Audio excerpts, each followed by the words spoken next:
జాగ్రత్త చేసింది. త్వరలో టెండర్ కోర్టులో రాబోతున్నాయి. అందరికన్నా ముఖ్యంగా మన పిల్లల భవిష్యత్తు కోసం మన జగ్గయ్యపేటని డిఫెన్స్ కారిడార్ గా కూడా చేయబోతున్నాం. త్వరలో ఇక్కడ మంచి ఉద్యోగాలు వచ్చి జగ్గయ్యపేటను ముందుకు తీసుకెళ్ళబోతున్నాం.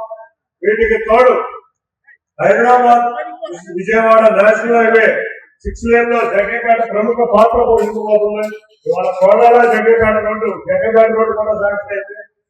అభివృద్ధి కార్యక్రమాలే కాకుండా మన చెన్నమ్మల కోసం ఎన్నో సంక్షేమ కార్యక్రమాలు చూస్తే ఉచిత బస్సు, పిల్లలు చదువుకోవడానికి ఫీజులు, అన్నిటికన్నా ముఖ్యంగా పెన్షన్లు, ఇటువంటి ఎన్నో కార్యక్రమాలు చేస్తున్నారు. గౌరవ ముఖ్యమంత్రి వర్యుల వల్లే రాష్ట్రం ఇవాళ ఈ మంచి ప్రభుత్వం అదే వాతావరణం ఉంది. తప్పకుండా రేపు రాబోయే కాలంలో ఎక్కడైతే మార్కెట్ యార్డులు నిర్వీర్యమైనయో మనం చూస్తే మన ప్రభుత్వ సమయంలో మార్కెట్ యార్డు చాలా యాక్టివ్ గా ఉంది. ఈ నిర్వీర్యమైన మార్కెట్ యార్డుని మళ్ళీ చక్కగా తీసుకొచ్చి ఇవాళ ప్రతి మార్కెట్ యార్డు కూడా గ్రామీణ ప్రాంతాలకు ఉపయోగపడే విధంగా తీసుకొస్తామని తెలియజేసుకుంటూ ఈ జగ్గయ్యపేట మార్కెట్ యార్డ్